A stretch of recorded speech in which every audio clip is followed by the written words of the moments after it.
2장.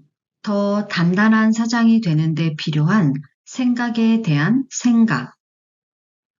오래, 멀리 지속해 갈 수 있는 내면의 힘이 필요합니다.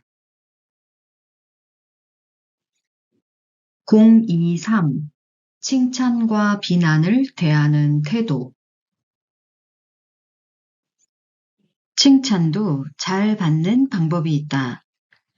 가장 우선은 당연히 감사하거나 고맙다는 마음을 갖고 감사 인사를 하는 것이다.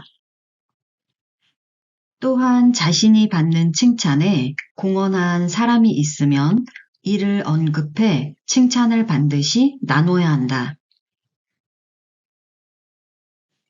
무안하거나 부끄러워서 혹은 겸손해서 칭찬을 부정하는 사람도 있으나 이런 태도는 상대의 진심을 무색하게 만들 수 있다.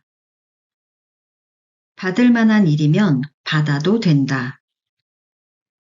특별히 진심으로 칭찬하는 사람 앞에서 칭찬을 인정하지 않고 주제를 바꾸면 오히려 서로의 관계를 중요하게 여기지 않는다는 느낌을 줄 수 있다.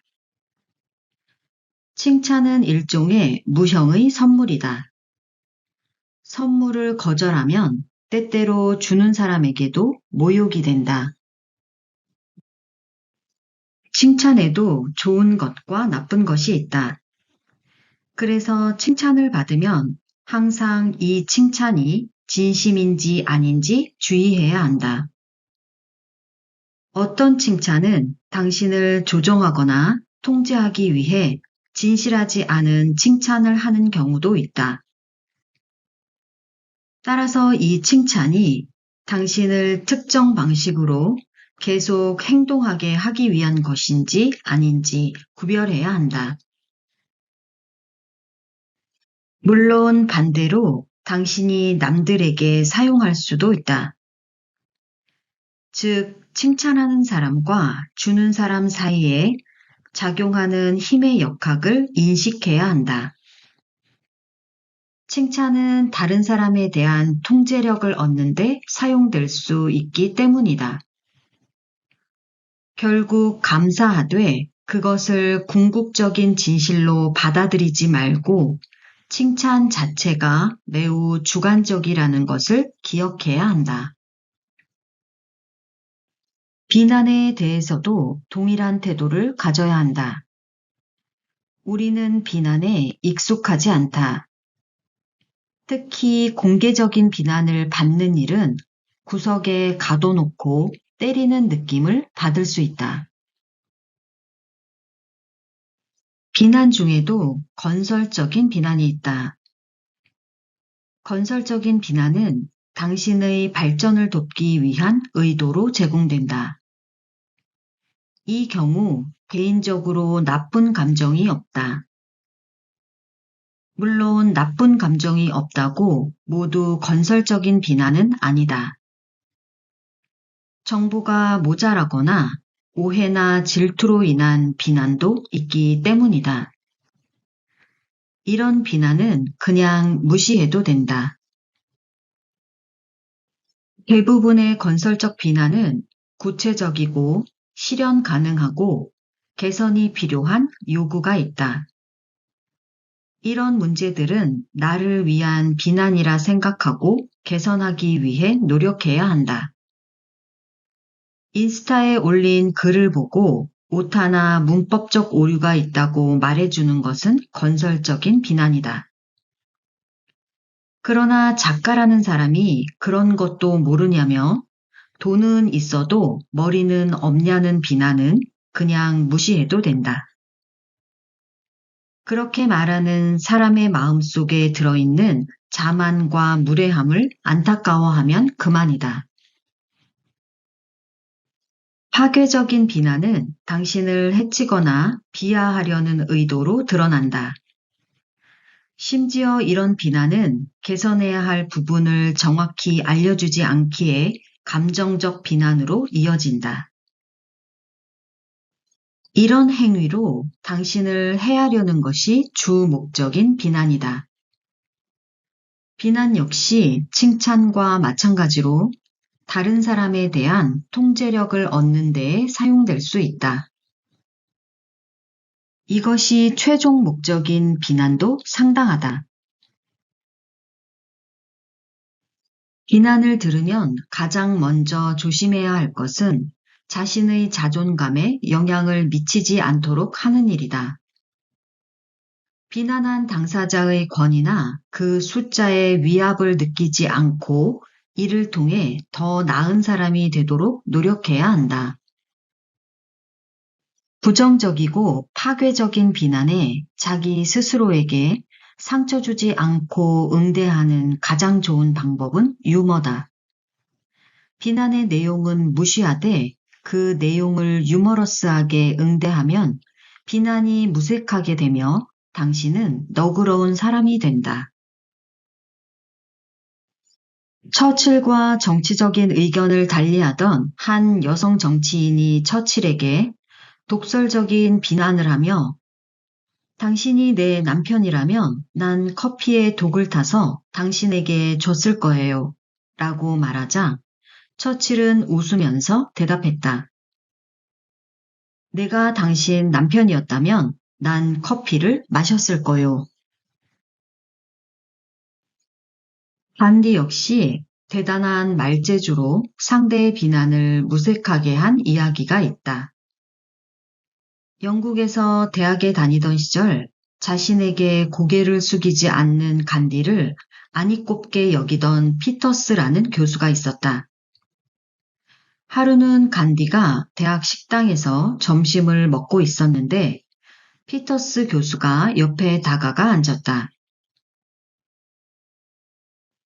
피터스 교수는 거드름을 피우며 간디에게 말했다.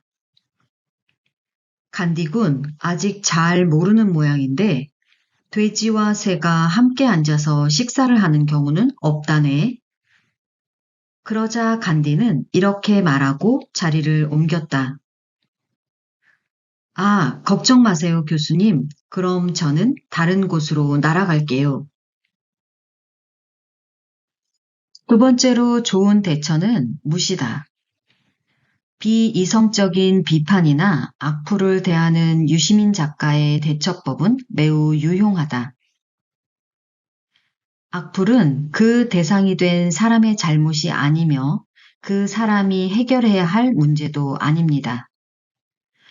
악플을 쓴 사람의 내면이 얼마나 남루하고 황폐한지 보여주는 증거일 뿐이에요. 남의 문제를 가지고 왜 내가 고민합니까? 그래야 할 이유가 없어요. 싸우지 마십시오. 달래려 하지도 마십시오. 눈길을 주지도 마십시오. 악플 때문에 화를 내거나 속상해하거나 우울해하는 것은 악플러가 쏜 화살을 주어서 자기 심장에 스스로 꼽는 것과 다름이 없습니다. 라고 말했다. 나 역시 가끔 터무니없는 소리나 악평에 가까운 비난이 오면 유시민 작가의 방법을 그대로 따라한다. 이렇게 하는 것이 매우 중요한 이유는 무방비 상태로 악플에 노출되면 스스로 자기 검열을 하게 되기 때문이다. 그래서 비이성적이고 파괴적인 비난에는 아예 눈을 돌리지 말아야 한다. 단지 이 비난이 건설적 비난인지 파괴적 비난인지 판단하는 몫만 내가 가지고 있다. 사업체가 커지고 회사가 유명해질수록 이런 비난들은 많아지기 마련이다. 유명해지지 않았으면 당하지 않아도 되는 일이니 유명해지는 것에 따른 부속적인 일도 받아들여야 한다. 때때로 삶에서는 사탕보다 매가 더 효과적일 수 있다. 그러니 비난을 언제나 부정적인 요소로 받아들이지 말라. 비난을 통해 배우고 발전할 수 있는 기회가 분명 있다. 건설적인 비난은 엄격한 선생님이라고 생각하면 된다. 따라서 화를 내거나 방어적이지 말고 제기된 요점을 직접 대면하는 능력을 갖춰야 한다. 나는 나이가 들고 사회적 지위가 올라가면서 주위에 나를 혼내고 야단칠 선생님이 없다는 것이 가장 놀랍고 슬프다.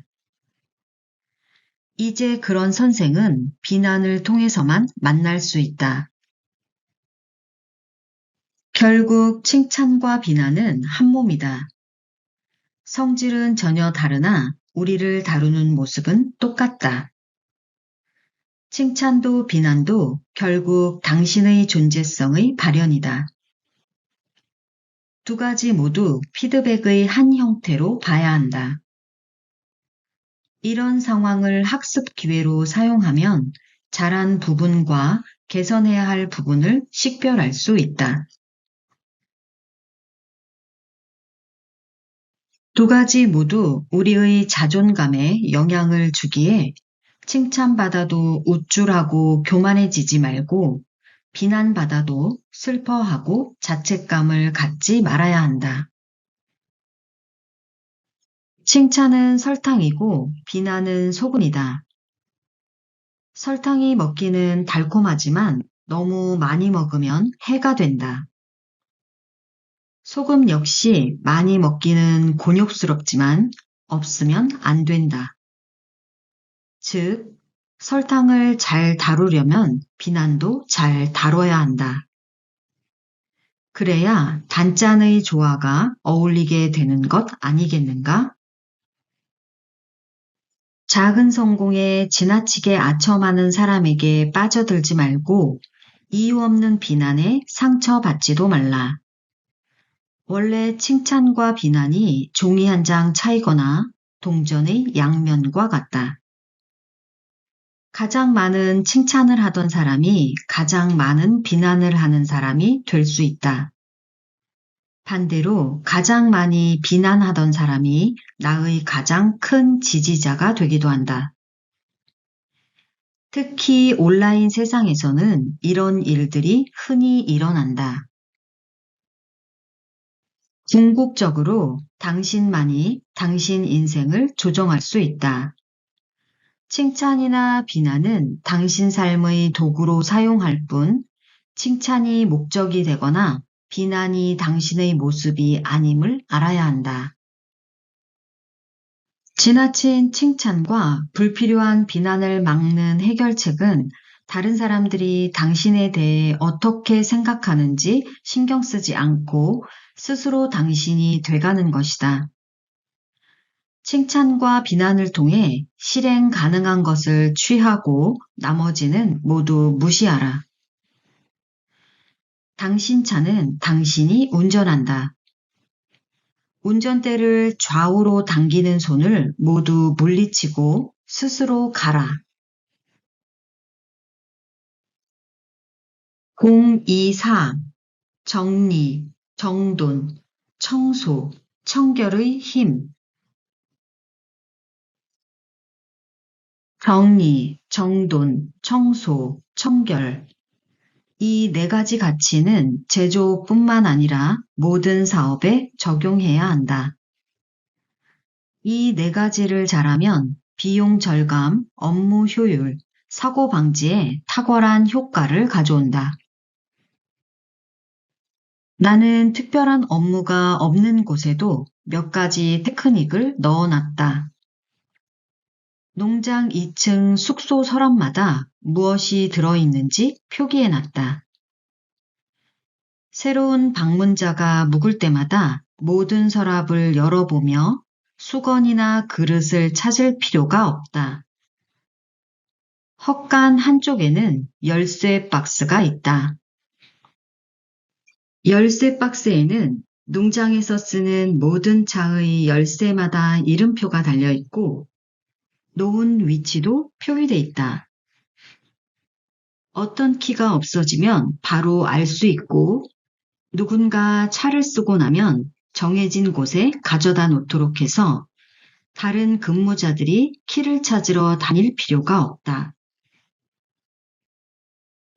이런 사소한 일이 돼 있지 않으면 매번 자질구레한 일들로 연락을 하거나 잃어버려서 다시 사야 하는 일이 발생한다. 이런 일이 발생하지 않도록 주의하는 것으로 그치는 게 아니라 그런 일이 발생하지 않도록 구조를 만들어주는 것이 경영이다. 첫째, 정리는 필요한 것과 불필요한 것을 구분하고 불필요한 것을 잘 버리는 능력이다. 잘 버리지 못하는 사람의 특징은 언젠가 다시 필요할지 모른다는 생각이다. 정리를 통해 버리기, 같은 것끼리 모으기만으로도 많은 추가 경비를 절약할 수 있다. 둘째, 정돈이다. 정돈이란 정해진 위치에 현재 사용할 수 있는 물품이나 정보가 정해진 양만큼 있는 것을 말한다. 이것만으로도 직원들의 능률을 오르게 할 수 있다. 무엇이 어디에 있는지 정확히 알 수 있기 때문이다. 우리는 평생 우리가 무엇을 찾는 데 쓰는 시간이 얼마나 많은지 상상하지 못한다.